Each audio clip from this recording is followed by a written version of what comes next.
Commission ಅಂತ ಅಸ್ತಿತ್ವದಲ್ಲಿದೆ. ಅದರ ಒಂದು ಸದಸ್ಯನಾಗಿ ನನಗೆ ಕೃಷಿ ಮತ್ತು ಸಂಬಂಧಿಸಿದ ವಿಚಾರಗಳ ಜವಾಬ್ದಾರಿ ಕೊಟ್ಟಿದ್ದಾರೆ.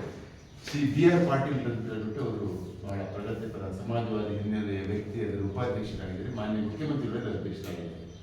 ಬಹುಶಃ ದೇಶದಲ್ಲಿ ಯಾವ ಯೋಜನೆಯನ್ನು ಕೇಂದ್ರ ಸರ್ಕಾರ ತೆಗೆದು ಹಾಕಿದೆ, ಯೋಜನಾ ಆಯೋಗ ಅದರಿಂದ ನೀತಿ ಎನ್ನುವುದು ನಿಜವಾದ ನೀತಿ ಅಲ್ಲ, ಅದು ಅಕ್ರಮ ನೀತಿ. ಅಂದರೆ ಯೋಜನೆ ಮತ್ತು ನೀತಿಗಳು ಬಹಳ ಅವಶ್ಯಕತೆ ಇದ್ದೇ ಇದೆ, ಅನುಮಾನವೇ ಇಲ್ಲ. ಅದನ್ನು ಸ್ವಲ್ಪ ಕರ್ನಾಟಕ ಸಣ್ಣ ಮಟ್ಟದ ಪ್ರಯತ್ನ ಮಾಡ್ತಾ ಇದೆ. ಸೊ ಆ ಹಿನ್ನೆಲೆಯಲ್ಲಿ ಕೂಡ ನಾನು ನಿಮ್ಮ ಮುಂದೆ ಕೆಲವೊಂದು ವಿಚಾರ ಇಡ್ತಾ ಇದ್ದೀನಿ. ಅದಕ್ಕೂ ಮುಖ್ಯವಾಗಿ ಒಬ್ಬ ಕೃಷಿ ವಿಜ್ಞಾನಿಯಾಗಿ ಒಂದು ಪ್ರಮುಖ ವಿಚಾರ ಮುಂದೆ ಇಡ್ತಾ ಇದ್ದೀನಿ.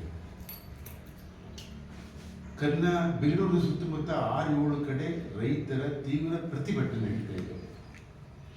ದೇವನಹಳ್ಳಿಯ ರೈತರು ಗೊತ್ತಾಗಿರೋದು ನಿಮಗೆ. ಅದರ ಪಕ್ಕದಲ್ಲಿ ಆನೇಕಲ್ಲಲ್ಲಿ ನಡೀತಾ ಇದೆ, ಈ ಕಡೆ ಮಾಗಡಿಗೆ ನಡೀತಾ ಇದೆ, ಆ ಕಡೆ ಶ್ರೀನಿವಾಸಪುರದಲ್ಲಿ ನಡೀತಾ ಇದೆ, ಬಳ್ಳಾರಿ ನಡೀತಾ ಇದೆ. ವಿಚಾರ ಕೈಗಾರಿಕೆ ಮತ್ತು ಅಭಿವೃದ್ಧಿ ವಿಚಾರದಲ್ಲಿ ಸರ್ಕಾರ ಭೂಮಿಯನ್ನು ರೈತರಿಂದ ಸ್ವಾಧೀನಪಡಿಸಿಕೊಳ್ಳಕ್ಕೆ ಹೊರಟಿರುತ್ತೆ. ಆ ಸ್ವಾಧೀನದ ವಿರುದ್ಧ ನಡೀತಿದೆ ಹೋರಾಟ.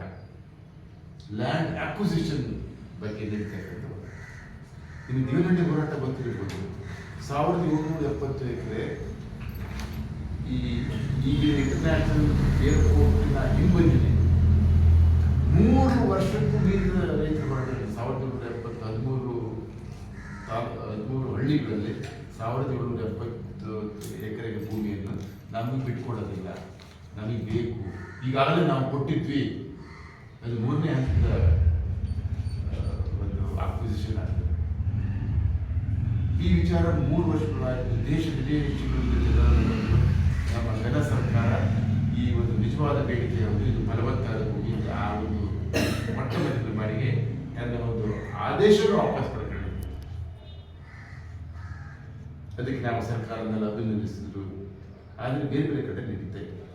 ಈ ಹಿನ್ನೆಲೆಯಲ್ಲಿ ನಾವು ಕೈಗಾರಿಕೋದ್ಯಮಿಗಳು, ಕೃಷಿ ತಜ್ಞರು, ನೀತಿ ನಿರೂಪಕರು, ರೈತ ಮುಖಂಡರು ಎಲ್ಲರ ಒಂದು ಸಭೆ ಮಾಡಿದ್ವಿ. ಯಾಕಂದರೆ ಇದೆಲ್ಲ ನಡೀತಿದ್ದು ಕೈಗಾರಿಕೆ ಉದ್ದೇಶಕ್ಕೆ. ಕೈಗಾರಿಕೆ ಮುಖ್ಯಸ್ಥರೆಲ್ಲರೂ ಬರೆದಿದ್ರು. ನಮಗೆ ಗೊತ್ತಿರಲಿಲ್ಲ ಆ ಸಭೆಯ ದಿನಾಂಕ ಆಗಸ್ಟ್ 20ನೇ ತಾರೀಕು. ದೊಡ್ಡ ಸಭೆ ಆಯಿತು. ಅದಕ್ಕೆ ನೀತಿ ಆಯೋಗ ಮುಖ್ಯಸ್ಥರು ಬಂದಿದ್ರು, ಆಮೇಲೆ ಹಿರಿಯ ಅಧಿಕಾರಿಗಳೆಲ್ಲ ಬಂದಿದ್ರು. ನಾವು ಮತ್ತೇನಿಲ್ಲ, ಏನಿದು ಭೂಮಿಯನ್ನು ರೈತರು ಕೊಡೋದಿಲ್ಲ ಅಂತಾರೆ, ಸರ್ಕಾರ ಬೇಕೇ ಬೇಕು, ಬೇಕೇ ಬೇಕು. ಭೂಮಿಗಳು ಈಗ ನಗರೀಕರಣ ಆಗ್ತಾ ಇದೆ, ಕೈಗಾರಿಕೆಗಳು ಬೆಳೀತಾ ಇದ್ದಾವೆ, ವಸತಿಗಳು ಬೇಕು, ಇನ್ಫ್ರಾಸ್ಟ್ರಕ್ಚರ್ಗಳು ಬೇಕು, ಭೂಮಿ ಅನ್ನೋದು ಇವಾಗ ಬೇಕೇ ಬೇಕು. ಆದರೆ ಇದು ಹೋರಾಟದ ದಾರಿ ಹಿಡಿಯೋದಿಲ್ಲ. 100 ದಿನಗಳ ಹೋರಾಟ ನಡೀತಾ ಇದೆ. ಏನು ಇದ್ರ ಬದಲು ನಾವೊಂದು ಸಮಗ್ರವಾದ ನೀತಿ ಬರಬೇಕು. ರೈತರಿಗೂ ಅದು ಸಮ್ಮತ ಆಗಬೇಕು, ಸರ್ಕಾರಕ್ಕೂ ಅಗತ್ಯವಾದ ಭೂಮಿಗಳನ್ನು ತಗೊಳ್ಬೇಕು. ನಮಗೆ ಗೊತ್ತಿರಲಿಲ್ಲ. ಅವತ್ತು ದಿಢೀರ ಹಿಂದಿನ ದಿನ ಹೇಳಿದ್ರು ಒಬ್ಬರು, ಅವತ್ತು ದೇವರಾಜ ಅರಸರ ಹುಟ್ಟುದಿನ, ಆಗಸ್ಟ್ 20. ದೇವರಾಜ ಅರಸರ ಹುಟ್ಟುದಿನ ರಾಜ್ಯದಲ್ಲಿ ಉಳುವವನಿಗೆ ಹೊಡೆತನ ಕೊಟ್ಟಂತ ಒಂದು ವ್ಯಕ್ತಿ. ಅವರ ಒಂದು ಹುಟ್ಟಿದ ದಿನ ಭೂಮಿಯ ಸ್ವಾಧೀನ, ಅಂದರೆ ಇದನ್ನ ರೈತರು ಭೂಮಿ ಕಿತ್ಕೊಳ್ಳೋದು ಅಂತ ಹೇಳ್ತಾರೆ. ಅದನ್ನ ಬಗ್ಗೆ ನಾವು ಚರ್ಚೆ ಮಾಡೋಕ್ಕಾಯ್ತು. ಅದು ನಮ್ಮ ವಿರೋಧಾಭಾಸ ಆಯಿತು. ಅದನ್ನೆಲ್ಲ ಒಟ್ಟು ಸೇರಿಸ್ಬಿಟ್ಟು ಒಳ್ಳೆಯ ಕ್ಯಾಪ್ಟನ್ ಗೋಪಿನಾಥ್ ಅವರು ಈ ಬಗ್ಗೆ ನಮ್ಮ ಸಭೆಗೆ ಮುಖ್ಯ ಭಾಷಣ ಮಾಡಿದ್ರು. ಆ ಹಿನ್ನೆಲೆಯಲ್ಲಿ ನಾವು ಕರ್ನಾಟಕಕ್ಕೆ ಸಮತೋಲನ ಅಭಿವೃದ್ಧಿಗೆ ಯಾವ ರೀತಿಯ ಭೂಸ್ವಾಧೀನ ನೀತಿ ಬೇಕು ಅನ್ನೋ ಒಂದು ಚೌಕಟ್ಟನ್ನು ತೀರ್ಮಾನ ಮಾಡಿದ್ವಿ. ಸರ್ಕಾರದ ಮುಂದೆ ಇಟ್ಟಿದ್ವಿ ಅದನ್ನ. ಆ ಚೌಕಟ್ಟು ಅಂತ ನಿಮಗೆಲ್ಲ ಗೊತ್ತಿರ್ಬೋದು.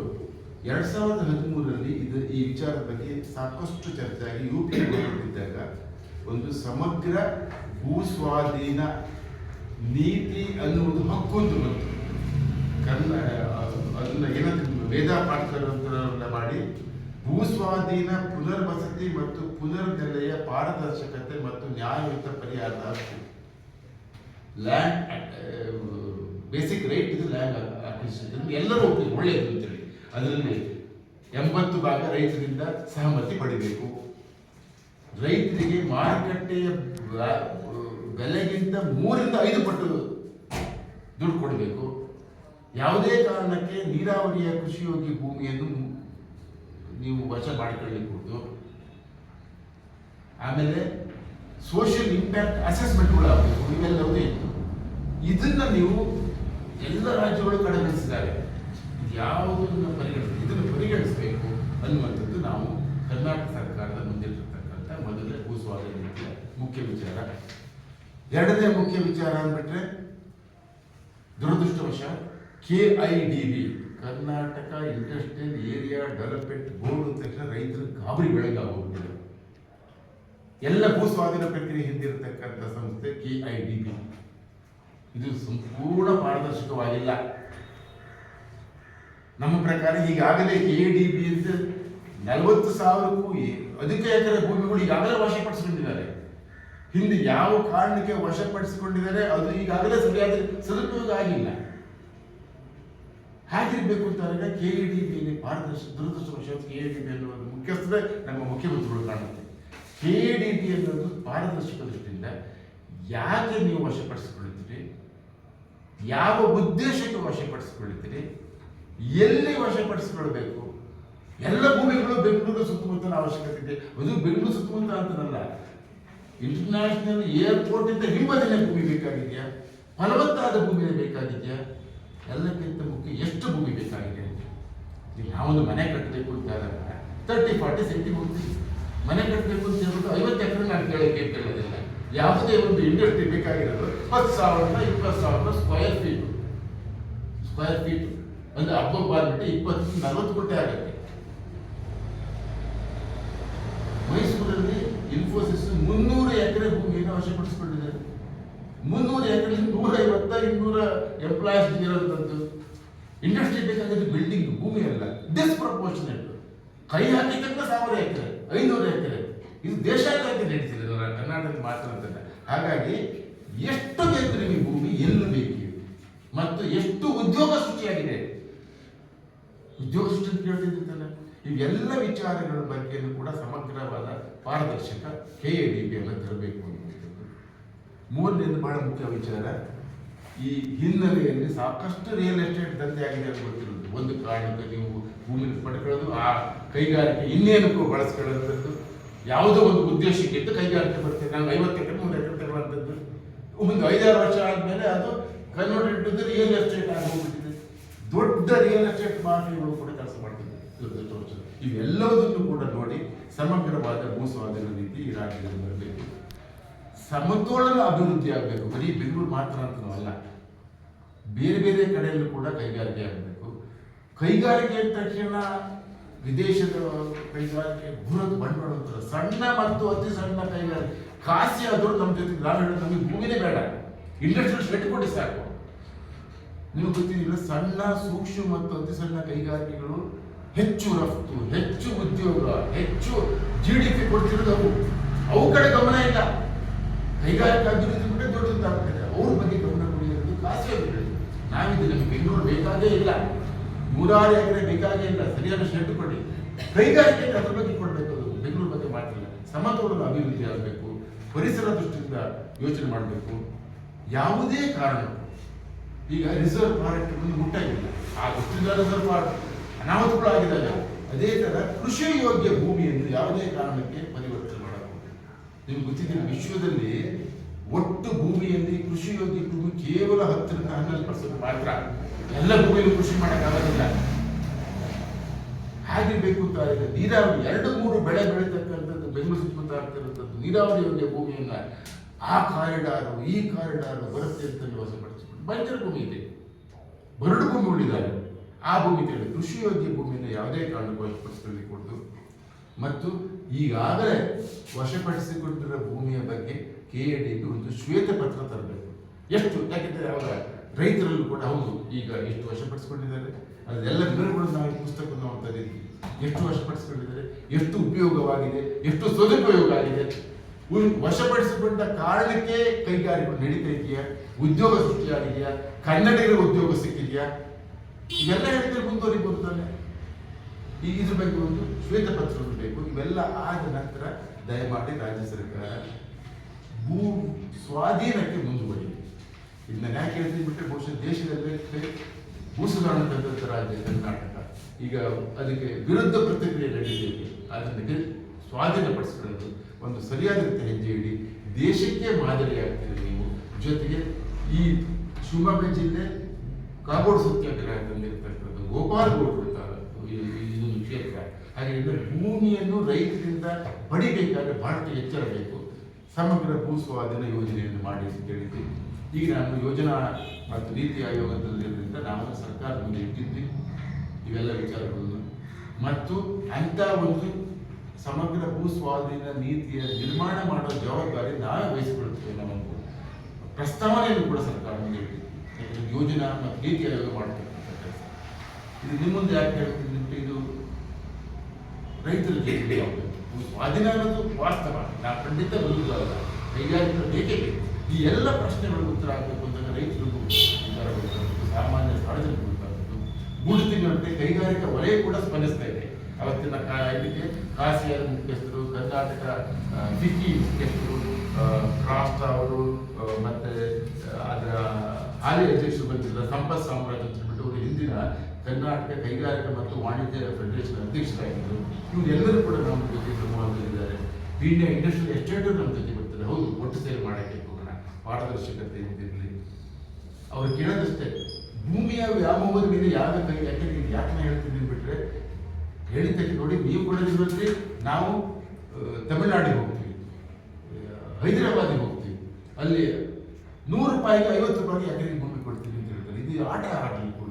ಒಬ್ಬ ಕೈಗಾರಿಕೋದ್ಯಮಿಯನ್ನು ನೀವು ಕರ್ನಾಟಕಕ್ಕೆ ಆಹ್ವಾನ ಮಾಡಬೇಕು ಅಂತಾದಾಗ ಭೂಮಿ ಕೊಡ್ತೀವಿ ಅಂತ ಆಹ್ವಾನ ಮಾಡಬೇಡಿ. ಕೈಗಾರಿಕೋದ್ಯಮಿಗೆ ಸರಿಯಾದ ರೀತಿಯ ಸೌಲಭ್ಯ ಕೊಡ್ತೀವಿ, ಎಲೆಕ್ಟ್ರಿಸಿಟಿ ಕೊಡ್ತೀವಿ, ಆ ಒಂದು ಫೈಲ್ಗಳ ಮೂವ್ಮೆಂಟಲ್ಲಿ ನಿಮಗೆ ಹೆಚ್ಚು ಡಿಲೇ ಆದ ರೀತಿ ಮಾಡಿಕೊಡ್ತೀವಿ. ಒಂದು ಈಸ್ ಆಫ್ ಡೂಯಿಂಗ್ ಬಿಸ್ನೆಸ್ಸು ಮತ್ತು ನೀರು, ಎಲೆಕ್ಟ್ರಿಸಿಟಿ ಸರಳವಾಗಿ ಕೊಡ್ತೀನಿ ಅಂತ ಕೈಗಾರಿಕೆ ರಾಜ್ಯಕ್ಕೆ ಆಹ್ವಾನಿಸಿ, ಭೂಮಿ ಮೇಲೆ ಆಹ್ವಾನಿಸಿ ಮಾಡಬೇಡಿ. ಇದು ಬಹಳ ಅಪಾಯಕರವಾಗಿರ್ತಕ್ಕಂಥದ್ದು. ಭೂಮಿ ಕೊಡೋದಿಲ್ಲ ಅಂತ ಅಲ್ಲಿ ಹೋಗ್ತಾರೆ, ಆ ಕೈಗಾರಿಕೆ ಹೋಗಲಿ. ಇಲ್ಲಿ ನೀವು 100 ಎಕರೆ ಭೂಮಿ ಕೊಡ್ತಿರ್ತೀರಿ, 1000 ಎಕರೆ ಭೂಮಿ ಕೊಡ್ತಿದ್ರೆ ನಾವು ಆಂಧ್ರಕ್ಕೆ ಹೋಗ್ತೀವಿ, ಆಂಧ್ರ ಬಿಟ್ಟು ತಮಿಳುನಾಡಿಗೆ ಹೋಗ್ತೀವಿ ಅಂದ್ಬಿಟ್ರೆ ಅದು ಇವರು ಭೂಮಿ ದಂಧೆ ಬಂದಂತು ಸರಿಯಾದ ರೀತಿ ಕೈಗಾರಿಕೆಗಳಲ್ಲಿ ಹೇಳ್ತಕ್ಕಂಥ ಪ್ರಸ್ತಾವನೆ. ಇಷ್ಟು ವಿಚಾರವನ್ನು ಹೇಳ್ತೀನಿ. ಇದು ಬಹುಶಃ ಇಲ್ಲಿಂದನೂ ಹೆಚ್ಚು ನಾನೆಲ್ಲ ರಾಜ್ಯ, ಯಾಕಂದರೆ ಬೆಂಗಳೂರು ನಡೀತಕ್ಕಂಥ ವಿಚಾರಗಳು ಬಹುಶಃ ಬೇರೆ ಬೇರೆ ಜಿಲ್ಲೆ ಬರೋದಿಲ್ಲ, ಬೆಂಗಳೂರಿಗೆ ಮಾತ್ರ ಈ ಡಿಸ್ಟ್ರಿಕ್ಟ್ ಲೆವೆಲ್ ಆಗೋಗ್ಬಿಡ್ತದೆ. ಹಾಗೆ ಎಲ್ಲರ ಜಿಲ್ಲೆಗಳಿಗೂ ನಾನು ಹೋಗಿ ಸ್ಪಂದಿಸ್ತಾ ಇದ್ದೇನೆ. ಮಾಧ್ಯಮದವರು ಒಪ್ಪಿದ್ದಾರೆ, ರೈತ ಸಂಘಟನೆಗಳು ಹೌದು ಅಂತ ಹೇಳಿದರೆ, ಕೈಗಾರಿಕೆಗಳು ಕೂಡ ಈ ಬಗ್ಗೆ ಯೋಚನೆ ಮಾಡ್ತಿದ್ದಾರೆ. ಇದು ಮುಂದುವರಿಯಾಗಲಿ. ಕರ್ನಾಟಕಕ್ಕೆ ಸಮತೋಲನ ಅಭಿವೃದ್ಧಿಗೆ ಪೂರಕವಾದ ಸಮಗ್ರ ಭೂ ಸ್ವಾಧೀನ ನೀತಿ ಬರೋ ವಿಚಾರದಲ್ಲಿ ನಾನು ವೈಯಕ್ತಿಕವಾಗಿ ಒಬ್ಬ ವಿಜ್ಞಾನಿ ಇರ್ಬೋದು, ನೀತಿ ಮತ್ತು ಯೋಜನೆ ಸದಸ್ಯರಿರ್ಬೋದು, ನಾವು ಪ್ರಯತ್ನ ಪಡ್ತಿದ್ವಿ. ನೀವು ಕೈ ಜೋಡಿಸ್ಬಿಟ್ರೆ ಇದು ಮುಂದುವರಿಬೋದು ಕಾಣುತ್ತೆ. ಆ ಹಿನ್ನೆಲೆಯಲ್ಲಿ ನಾನು ನಿಮ್ಮ ಜೊತೆ ಬಂದೆ. ನನಗೆ ಅವಕಾಶ ಮಾಡಿಕೊಟ್ಟಂಥ ನಿಮ್ಮ ಅಧ್ಯಕ್ಷರು, ನಮ್ಮ ಜೊತೆ ಕೋಆರ್ಡಿನೇಟ್ ಮಾಡಿದಂಥ ಮಿತ್ರ ಅವರಿಗೂ ಕೂಡ ನಾನು ಭಾಗಿಯಾಗಿದ್ದೀನಿ. ಸರ್, ಈಗ ಬಹಳ ಒಳ್ಳೆಯ ವಿಷಯನ ಪ್ರಸ್ತಾಪ ಮಾಡಿದ್ದೀರಿ ನೀವು. ಆದರೆ ಇವೆಲ್ಲ ವಿಷಯಗಳು, ಪ್ರತಿಯೊಂದು ವಿಷಯಗಳು ಬಹಳ ಸೂಕ್ಷ್ಮವಾಗಿ ಹೇಳಿದ್ದೀರಿ, ಮತ್ತೆ ಒಂದು ಸಮತೋಲನದ ಬಗ್ಗೆನೂ ಮಾತಾಡಿದ್ದೀರಿ. ಆದರೆ ಇವೆಲ್ಲವನ್ನೂ ಮಾಡಬೇಕಾದಂಥ ಇಚ್ಛಾಶಕ್ತಿ ಜನಪ್ರತಿನಿಧಿಗಳಿಗೆ, ಸರ್ಕಾರಗಳಿಗೆ ನೀವು ಈ ದೇಶದಲ್ಲಿ ಗಮನಿಸಿದ ಹಾಗೆ ಸರ್ಕಾರ ನಡೆಸುವಂಥವರು ದೊಡ್ಡ ದೊಡ್ಡ ಉದ್ಯಮಿಗಳ ಜೊತೆ ಸೇರ್ಕೊಂಡು ಹಗ್ಗಾಸುಗ್ಗಿಗೆ ಸಾವಿರಾರು ಎಕರೆ ಜಮೀನನ್ನು ಬೇಕಾಬಿಟ್ಟಿಯಾಗಿ ಕೊಡೋದನ್ನು ಕೂಡ ನೀವು ಗಮನಿಸಿದೆ. ಹಾಗಿದ್ದಾಗ ಸರ್ಕಾರ, ಇದು ನೀವು ವಿಜ್ಞಾನಿಗಳು ಈ ಥರ ಪ್ರಗತಿಪರ ಆಲೋಚನೆ ಇಟ್ಕೊಂಡವರು ಒಂದು ನೀತಿ ನಿಯಮಗಳನ್ನು ರೂಪಿಸೋರು ಒಂದು ಭಾಗ. ಆದರೆ ಅದನ್ನು ಭಾಳ ಸೀರಿಯಸ್ ಅಂತ ತಿಳ್ಕೊಂಡು ಮಾಡಬೇಕಾದಂಥ ಸರ್ಕಾರ, ಜನಪ್ರತಿನಿಧಿಗಳು ಒಂದು ಕಿಂಚಿತ್ತೂ ಕಾಳಜಿ ತೋರಿಸುವ ಹಾಗೆ ನಮಗೆಲ್ಲರೂ ಕಾಣ್ತೀವಿ. ಇದ್ರ ಬಗ್ಗೆ ತಾವೇ ಈ ನೋಡಿ, ನಾನು ಈ ಪ್ರಶ್ನೆಯನ್ನು ನನಗೂ ಇಲ್ಲಪ್ಪ ಸ್ವಲ್ಪ ಸಮಯ ಅಂತ ಬಿಟ್ಟುಕೊಡ್ತಾರೆ. 100ನೇ ದಿನ ದೇವನಹಳ್ಳಿಯ ಒಂದು ಹೋರಾಟಕ್ಕೆ 100ನೇ ದಿನಕ್ಕೆ ನಾನು ಹೋಗಿದ್ದೆ. 1 ವರ್ಷ ಕಳೆದಿದ್ದು, 3ನೇ ವರ್ಷಕ್ಕೆ ಕಳೆದಿದ್ದು ದೊಡ್ಡವರೆಲ್ಲ ಬಂದಿದ್ದು, ಪ್ರಕಾಶ್ ರಾಜ್ ಅಂತ ಇವತ್ತಿಗೂ ಕೂಡ ಮಹಿಳೆಯರು ಮುಂಚೆ ಹೋಗಿದ್ದು ಅಷ್ಟು ಕಡೆ ನೋಡಿ. ನಾನು ಎಲ್ಲ ಕಡೆಗೆ ಹೋಗಿದ್ದೀನಿ, ನಾನು ಫೇಸ್ಬುಕ್ ತೆಗೆದು ನೋಡಿ ಫೋಟೋ ಹಾಕಿದ್ದೀನಿ. ಎಲ್ಲ ಕಡೆನೂ ಮಹಿಳೆಯರು ಮುಂದಲ್ಲಿದ್ದಾರೆ. ಎಕರೆಗೆ 10, 20, 30 ಕೋಟಿಗಳಿದ್ದಾವೆ. ಇವ್ರಿಗೆ ಬಗ್ಸ್ಬೇಕಾದ್ರೆ ಕೋಟಿಗೆ ಹೋಗ್ತಾ ಇಲ್ಲ. ಯಾಕಂದ್ರೆ ಅವರಿಗೆ ಕೋಟಿ ಕೊಡೋದು ಪರಿಸ್ಥಿತಿ ಏನಾಗಿದೆ ಅಂತೇಳಿ. ಇದು ನಮ್ಮ ಭೂಮಿಯನ್ನು ನಾವು ಕೊಟ್ಟು 5 ಕೋಟಿ 10 ಕೋಟಿ ಕೊಟ್ಟು ನಾಳೆ ಬೀದಿಗೆ ಬಿದ್ದು ಮಕ್ಕಳೇನ ಅದನ್ನ ಬೇರೆ ಬೇರೆ ವಿಚಾರದಲ್ಲಿ ಖರ್ಚು ಮಾಡಿಕೊಂಡು ನಾಳೆಯಿಂದ ನಾವೇ ಅಲ್ಲಿ ಲೇಬರ್ ಆಗಿರ್ತಕ್ಕಂಥ ಭೂಮಿ ಕಳ್ಕೊಂಡಿರ್ತಕ್ಕಂಥ ಪರಿಸ್ಥಿತಿ. ಸರ್ಕಾರ ಹೌದು, ಇದು ಬರೀ ಸರ್ಕಾರ ಅಂತ ನಾನು ಹೇಳ್ತಾ ಇಲ್ಲ, ಸರ್ಕಾರದಿಂದ ದೊಡ್ಡ ಹಿಂದೆ ಜಯಪ್ರಕಾಶ್ ನಾರಾಯಣ್ ಅವರು ರಾಜ್ಯ ಶಕ್ತಿಯ ವಿರುದ್ಧ ಜನಶಕ್ತಿ ಸಂಘಟನಾಗಬೇಕು ಅಂತ ಹೇಳಿದ್ದಾರೆ. ಇದು ರಾಜ್ಯಶಕ್ತಿಯ ಹಿಂದೆ ಇರತಕ್ಕಂಥದ್ದು ಧನಶಕ್ತಿ, ಸಾವಿರಾರು ಕೋಟಿಗಳ ಟ್ರಾನ್ಸಾಕ್ಷನ್ಸ್ಗಳು ಗಟ್ಟಿಯಾಗುವಂಥದ್ದು ಅನುಮಾನವಿಲ್ಲ. ಆದರೆ ಜನರು ಕೂಡ ಎಲ್ಲೂ ಬಿಟ್ಟುಕೊಡ್ತಾ ಇದ್ದಾರೆ. ಇಷ್ಟೂ ಕಡೆ ಏನೇನೋ ಪ್ರಯತ್ನಗಳು ನಡೀತು, 10-20% ಇದು ಮಾಡೋಂಥದ್ದು. ಅಲ್ಲಿ ದೊಡ್ಡ ನಮಗೆ ಬಂದಿರೋ ಆಪತ್ತು ಬಿಟ್ಟು ಇವಾಗ ಲ್ಯಾಂಡ್ ರಿಫಾರ್ಮ್ಸ್ಗಳನ್ನ ಡೈಲ್ಯೂಟ್ ಆಗೋದು. ಈಗಾಗಲೇ ದೇವನಹಳ್ಳಿಯಲ್ಲಿ 80 ಭಾಗ ಒಪ್ಪಿದ ಆಗಲ್ಲ ಅಂತಲೇ 20 ಭಾಗ ತೆಗೆದು 20 ಭಾಗ ಯಾಕೆ ಅಂದ್ಬಿಟ್ಟೆ ರೈತರಿಂದ ಈಗಾಗಲೇ ಭೂಮಿ ತೆಗೆದುಕೊಂಡಂತ ಅವ್ರ ಭೂಮಾಲೀಕರು ಈಗ ಬೆಂಗಳೂರು ಸುತ್ತಮುತ್ತ ಭೂಸುಧಾರಣದ ಸಂಸ್ಥೆಯಲ್ಲಿ APC ಹೋದ್ಮೇಲೆ ಯಾರು ಬೇಕಾದ್ರೆ 208 ಎಕರೆ ಕೊಳ್ಳಬಹುದು. ಅವ್ರು ಏನ್ ಮಾಡಿದಾರೆ, ಅವ್ರು ಒಂದು 10 ಜನ ರೈತರು ತಗೊಂಡು ಅವರೆಲ್ಲ ಸುಳ್ಳು ಹೇಳ್ತಿದ್ರೆ ನಾವು ಕೂಡ ಕಡೆಯಾಗಿದ್ದು. ಯಾಕಂದ್ರೆ ಇವರು ಅವರಿಂದ ರೈತರಿಂದ 50 ಲಕ್ಷ ತಗೊಂಡು ಇಲ್ಲಿ 5 ಕೋಟಿ ಕೂಡ ಕಡೆಯಾಗಿದೆ. ಈ ಅದಕ್ಕೆ ನಾವು ಇದಕ್ಕೆ ಪೂರಕವಾಗಿ ಅದು ಬಹಳ ಮುಖ್ಯವಾಗಿ ನಾನು ಹೇಳಕ್ ಮಾಡ್ತೇನೆ. ಭೂಸುಧಾರಣ ನಿರ್ನಾಮ ಮಾಡಿದೆ ಬಿಜೆಪಿ ಸರ್ಕಾರ. ಆದರೆ ಕೇಂದ್ರ ಸರ್ಕಾರ ಸರಿಯಾದ ಪಾಠ ಕಲಿತಿದೆ. ನೀವು ಆಗೋದಿಲ್ಲ ಅಂತ ಹೇಳಿಲ್ಲ. 2019 ಬಂದ 3 ಕಾಯ್ದೆಗಳನ್ನ ತಲೆಮಾರ ಹೊಟ್ಟಿದ್ದಾರೆ. ನನ್ನ ಪರಮ ಶಿಷ್ಯರು ಕಾಶ್ಮೀರದಿಂದ ಹೊಟ್ಟಿದ್ದಾರೆ. ವರ್ಷಗಟ್ಟಲೆ ಹೋರಾಟ ಮಾಡಿಬಿಟ್ಟ 3 ಕಾಯ್ದೆ ಬ್ರೂಟ್ ಮೆಜಾರಿಟಿ ಇದ್ದಂತ ಕೇಂದ್ರ ಸರ್ಕಾರ ಅಷ್ಟೇ ಹೇಳದೆ ಕೇಳದೆ ಕಾಯ್ದೆ ತಂದು ರಾತ್ರಿ ಕಾಯ್ದೆ ವಾಪಸ್ ಕೊಟ್ಟಿಲ್ಲ. ಈ ದೇವರುಗಳಿಗೆ ವಾಪಸ್ ಆಯ್ತಲ್ಲ ಇವಾಗ. ಅದು ಸಣ್ಣ ವಿಚಾರ ಅಲ್ಲ. ಒಂದು ಜೀವ ಆಗಿರತಕ್ಕಂಥದ್ದಕ್ಕೆ ಅದೇನು ದೊಡ್ಡದು ಇದ್ರ ಕಾರಿಡಾರ್ ಬರುತ್ತೆ ಅಂತ, ಯಾವುದು ಡಿಫೆನ್ಸ್ ಕಾರಿಡಾರ್ ಫಾರಿನ್ನಿಂದ ದುಡ್ಡಂತೂ ತೋರಿಸ್ತಾರೆ. 1,000 ಕೋಟಿ 2,000 ಕೋಟಿ ಅಂತ. ಅದು ವಾಪಸ್ ತಗೊಂಡಲ್ಲ ಇವಾಗ. ಮಾನ್ಯ ಮುಖ್ಯಮಂತ್ರಿಗಳು ಕೊಟ್ಬಿಟ್ಟು ಅದಕ್ಕೆ ಜೀವ ವಾಪಸ್ ತಗೊಂಡು ದೊಡ್ಡ ಕಳಿಸ. ನನಗೆ ಗೊತ್ತಿದೆ, ಒಂದ್ಸರಿ ಜೀವ ಮಾಡಾದ್ಮೇಲೆ ಅದನ್ನ ವಾಪಸ್ ತಗೊಂಡಿಲ್ಲ.